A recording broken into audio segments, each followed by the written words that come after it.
Okay, here we go. Here we go. Looking back at your younger self, what was your dream job? My dream job. Looking back at your younger self, what was your dream job? My dream job was to be an airline pilot. Okay. How did that go? And that never panned out, actually. Why is that? Because of at the time, I was told you had to have 20/20 vision. I didn't have 20/20 vision. So my next desire was to be an air traffic controller. Applied for that job, was on the list. I'm probably still on the list now. They never called. They never called and said They never called. I scored 99 out of 100. They never called. Was this in your younger year, like younger 20s? Yeah, that was right out of college. Oh, right out of college. So when you couldn't be an airline pilot, how did you transition into law enforcement? That's a good question. I was talking to some people and actually to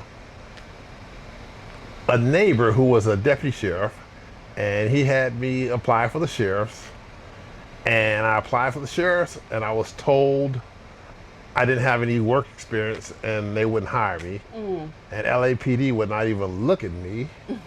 So to prove them wrong, I applied for LAPD. Nice. And the rest is history. The rest is history. Got it.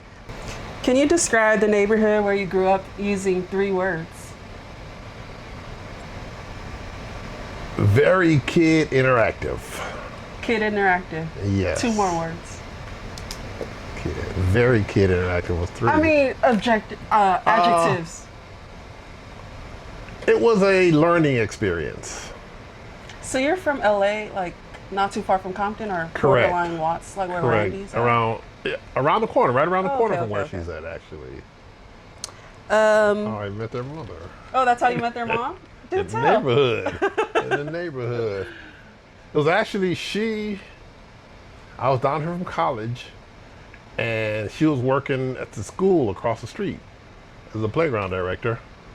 And I, just making conversation, invited her to come to my college graduation at San Jose State. She went all the way to San Jose? Yeah, and she was like, yeah, okay. But her parents kind of encouraged her to go. So her and her sister came up to my graduation. Wow. And when was this? May of 1979. 1979. Love it. When do you feel the most connected to your cultural heritage? Is it through food? Is it through music? Is it through the language? Is it through gatherings? I would say the music. The music? What kind of music do you like? I like old school R&B. Old school R&B? Who's your favorite artist? Parliament Funkadelic. And the favorite song is Atomic Dog. I feel like I know that song. Oh, you have to know it because every time it comes on, I'm dancing, no matter where. I gotta insert the song in this because I don't. Or do you know a little chorus of the song? You don't know that song? It's a little before my time. Oh, have you ever heard the Q Dogs? Oh, okay, got that one. Yes. The song they dance to. That. Okay. Got it. Okay. We often think of legacy as a massive achievements. What is a quiet or small scale impact you make in your everyday life that you think actually matters the most? I think what I've done over my years, in the Air Force, in flight school, there were 35 of us, and of the 35, there was 34 white and 1 black. And needless to say who that person was. Was it you? Yes. What year was this? That was in 1980.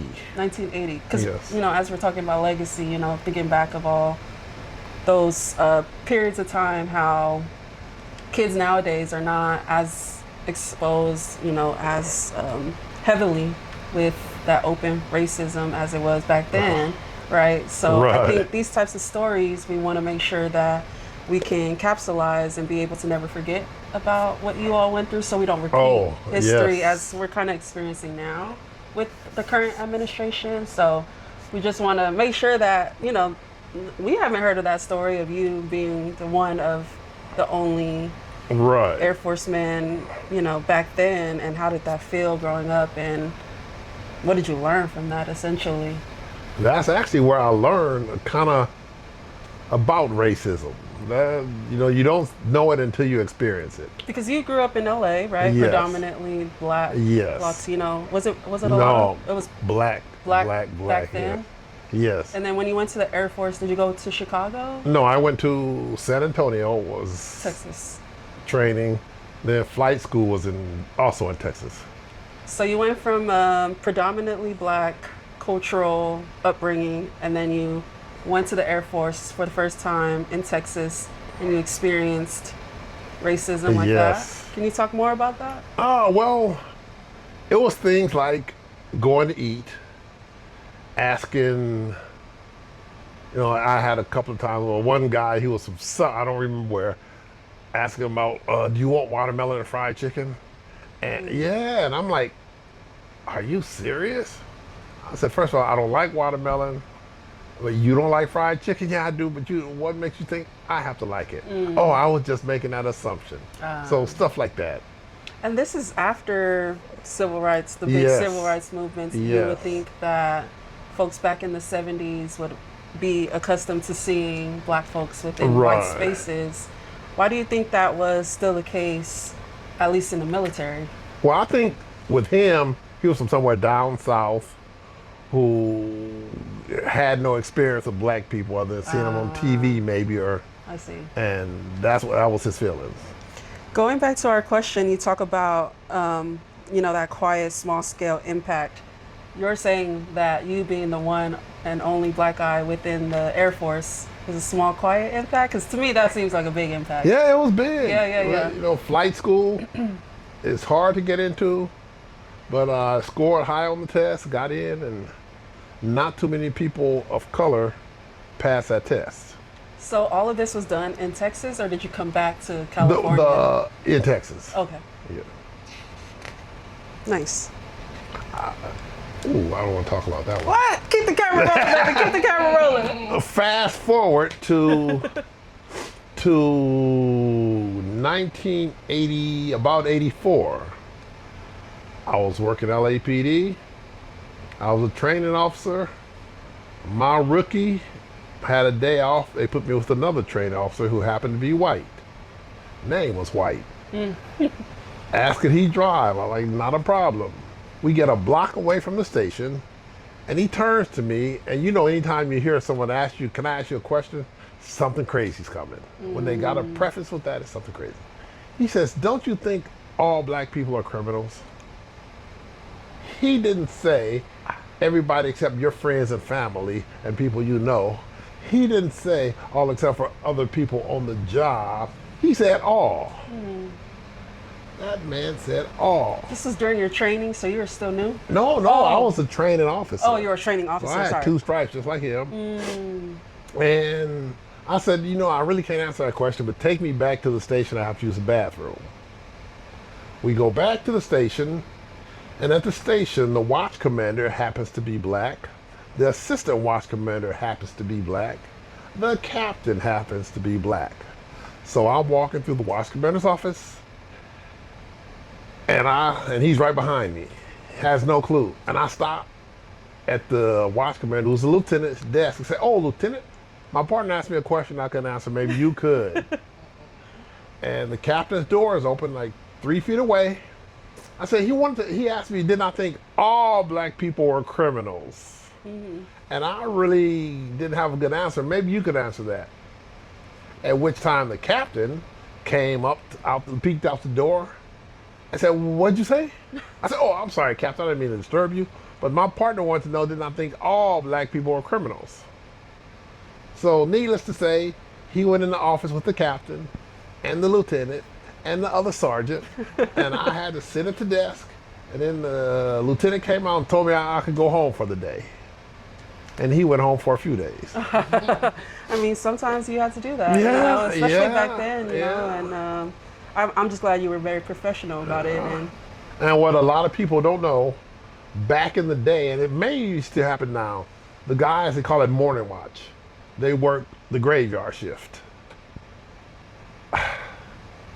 Unbelievable. They had their own little crew, and just unbelievable some of the stuff I heard and what they did to people. To the public or To the public. to the public. You want to say on camera a few examples, or Ooh. is that in the NDA? I have one. Okay. And this wasn't another guy who was their quote unquote golden boy. He was making big arrests and he was just everybody, everybody raved about him. We're working together one afternoon. He pulls up on 3 guys on a corner where they were dealing rock cocaine all the time. Jumps out, which I have no problem with.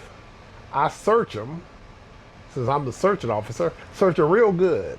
I won't get into details about how good I search, but from head to toe, nothing on none of them.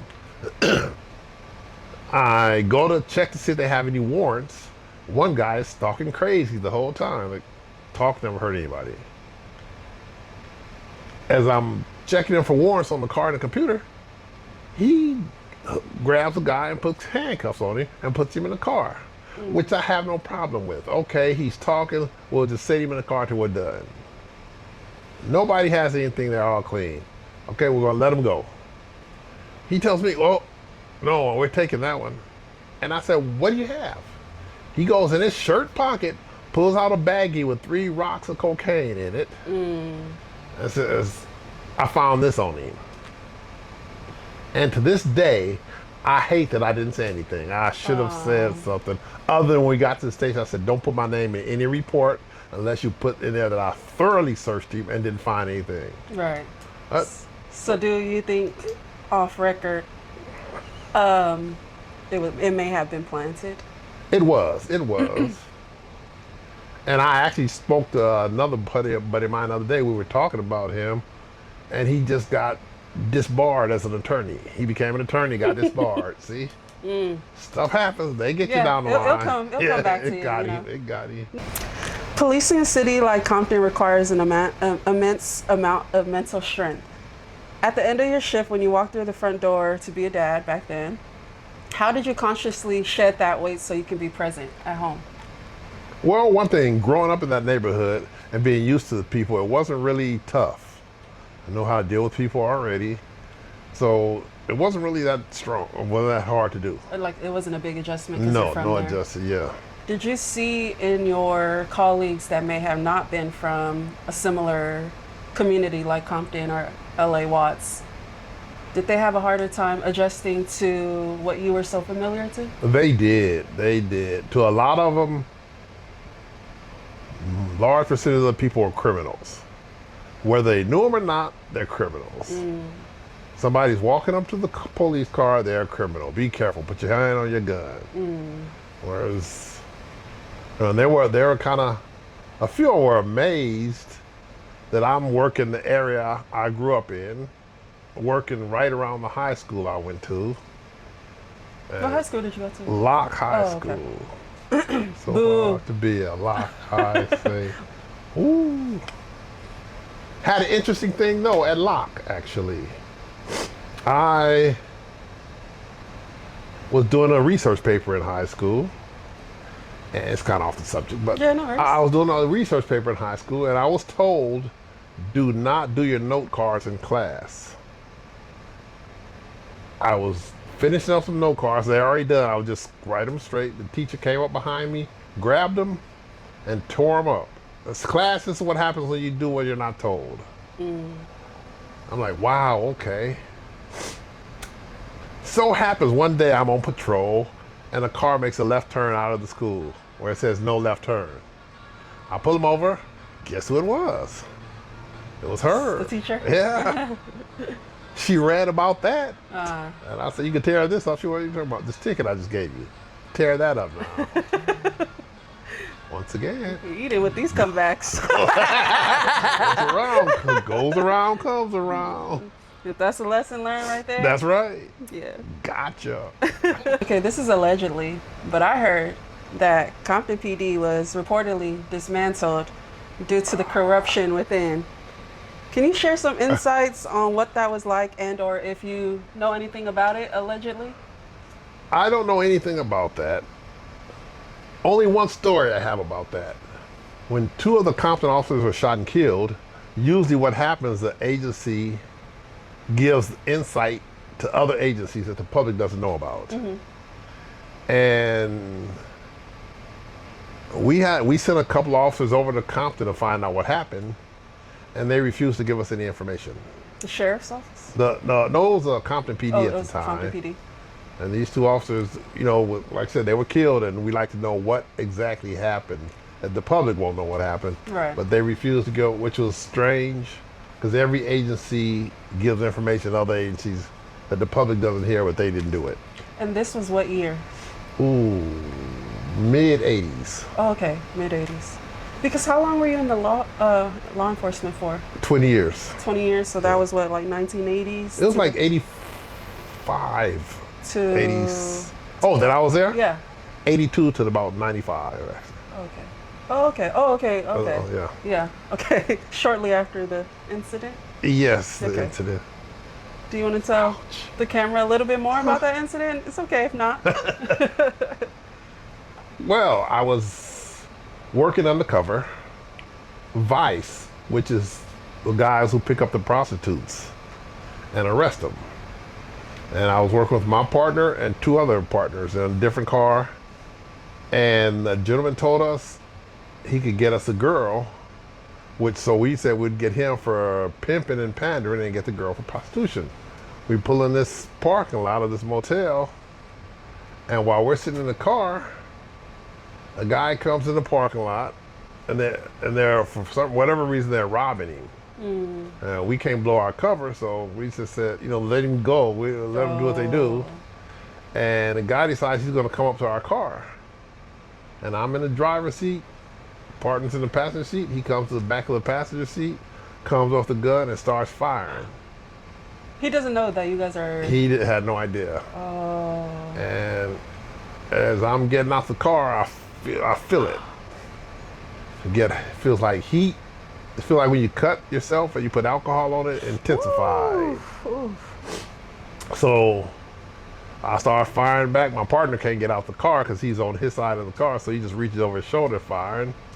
The guy goes down, and all of a sudden another gentleman comes up behind me, who was like, what was he? He was like 6'4". Reaches over my shoulder, grabs my gun. What he failed to realize is that I was a 4th degree black belt. He didn't realize that. So I flipped him over.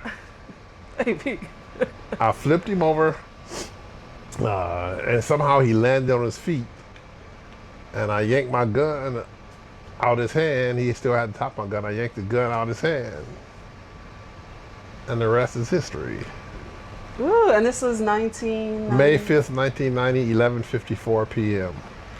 Wow. So crazy how you still remember that so vivid. I mean, obviously there was a lot of trauma, but it's still crazy how you still remember it down to the time. And I still remember it seemed like it goes in slow motion, but I actually saw each bullet hole. Coming in? Coming into him. One right above his eye, one right between his eyes, and one in his cheek. And I could see his eyes going back in his head as he was going down. So he was out before he even hit the ground. Oh, wow. That's scary. It is. But I'm glad you're here. You know, my best friend wouldn't be here without it. That's right. That's right. Or you'd have been in his house. You'd been interviewing him. Alan, you can't be messing up the camera guy. Come on. All right, Great Danes are known for being massive but sensitive, gentle dogs. What has raising two of them taught you about power, gentleness, and the impact of being a calm, reassuring presence in the room? Interesting. Well, they are all that you said. They bring out the good, not the good, I'll say a difference in me, because I always said, I've heard people say, there's no way a dog will sleep in my bed, and I say the exact same thing. I've had dogs my whole life, but there's no way I'm gonna have a dog sleeping in the bed with me. And here we are. Both of them? No, just Alan. Okay, Alan sleeps in the bed with me every night. Don't tell nobody that. Being active and fit is key in your life or prior to your surgery. What is the internal drive that kept you moving every day? And is it more about preserving your health for the people you love, or is it a form of mental activity for you? A little bit of both, but Working out is an out for me. It gives me a way to burn off excess energy, motivates me, and it makes me look good too. Can't help with that one, huh? That's right. Especially the fact that I have one time benched 495 pounds, Wow. which is 5 plates. And we see trophies. Oh, okay. Get the trophies.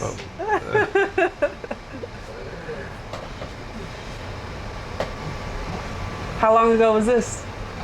About 5 years ago. Oh, okay. Because when did you have your knee surgery? April 10th. Oh, this year. Yeah. Oh, recent. And before working out, I had another workout. Mhm.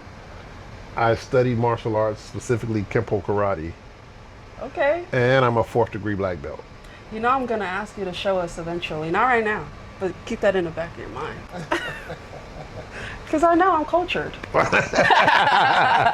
No, yeah, I know a little bit. Obviously, not a lot, but I would love to kind of see you. Because you're what? How old are you? If you don't mind me asking. I will be 69 Tuesday. I want to see a 69-year-old. Tuesday. Oh, you're Tuesday coming up. What's the day? Today's Friday. Saturday, 17. Sunday. Oh, so you're a Cancer? You didn't Last make it? day. Oh, okay, yeah. Last day. You know, me and Shan are Leos. Oh, you are too, huh? You didn't make the cut though. No, you didn't make No, the no, cut. no, you didn't make the You cut. didn't make the cut. This is the cool crew. Did you get that about me being about to be 69? Can you imagine? Good for you. And so, did you get a black belt? Yes. Oh, okay, so we definitely got to get a B-roll of you doing your. The picture of me in my We'll outfit. do both. Can we do both? Yeah, we can do both. Yeah. Let's do a little bit of the picture and then a little bit of. I tell people that's my resume. Okay. Could you imagine meeting somebody at Dark Alley who's a black belt who benches 495 pounds? It's a sad day to be in that alley. When people hear former police officer, they immediately paint a picture in their head. What is a quiet, creative side of you that may defy stereotypes of a veteran officer? You talked a little bit about being a black belt, but that's kind of also combative. Is there another way, creative outlet that you would do that folks may not always associate being a cop about? Well, I'm a jokester, and I always have people laughing, and nothing's too serious. No, most of the time life is not that serious. You come to his sister all the way over here. And yeah, so just the opposite of how people would think a police officer would be mean and Right. and shut down and all that. I'm real comical. Yeah, that's where Shan gets it from. Your daughter and I have been friends for 20 years. Can you believe that? I met Shannon in 2006. No. Yeah, I met her. You knew her before high school? No, I was a freshman in 2006. King Drew.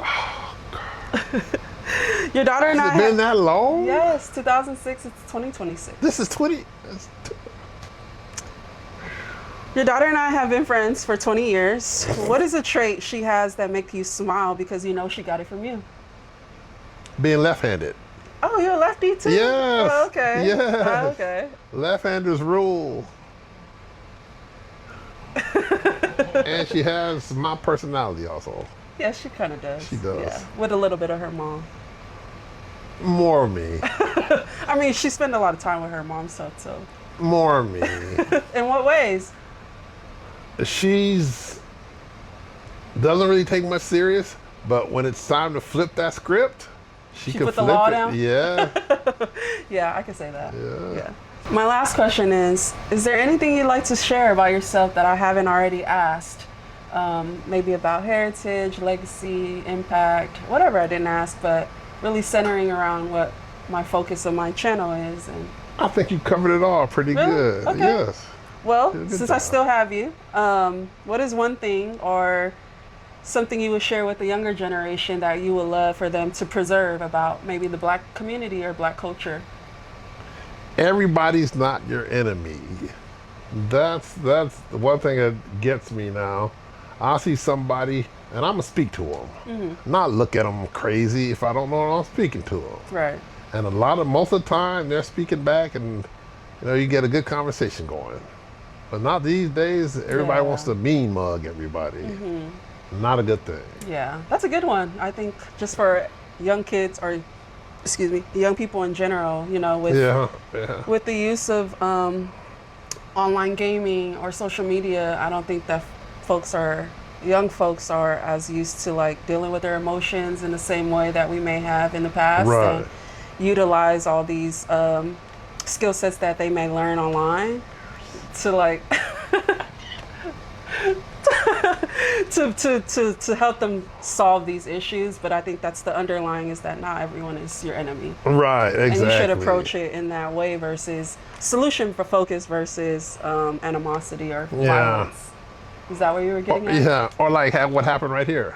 Yeah. Can you tell them what's behind this window?